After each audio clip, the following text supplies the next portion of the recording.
With the account dimension, there are several properties to set that control the behavior of the accounts. We can set them manually, but it's a bit easier to use the Account Intelligence wizard. The first step of this wizard is to map the standard attribute types that Analysis Services understands to the actual attributes that are in the dimension. For example, the accounts attribute in our account dimension is the parent-child hierarchy that contains all of the accounts and defines the hierarchical relationship between accounts and account groupings, like different types of receivables that roll up to current assets that roll up as balance sheet accounts. Then we have the account name attribute type that we map to the key attribute, account in this case, which contains the actual name of the account. If we have an account number attribute, we can map that also.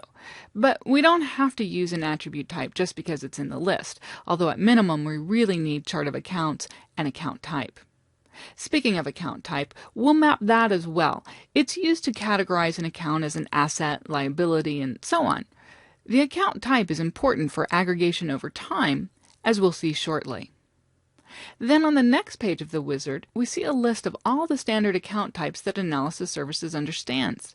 And then we map these to the distinct values that correspond to the account type column that we specified on the first page of the wizard. Now there is a way to modify the list of standard account types that I'll show you in the next demonstration. The account types that we set in the Account Intelligence wizard are used by Analysis Services to manage account type aggregation. When we use a Cube browser to display account types by time, we can see the effect of account type aggregation. For example, assets and liabilities aggregate over time by using a last non-empty aggregation. This is one type of semi-additive aggregation.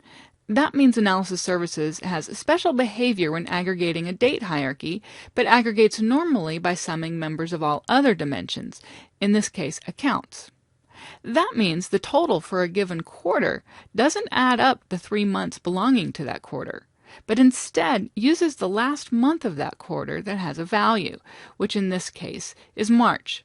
If March did not have a value, but February did, then the quarter total would repeat the value for February.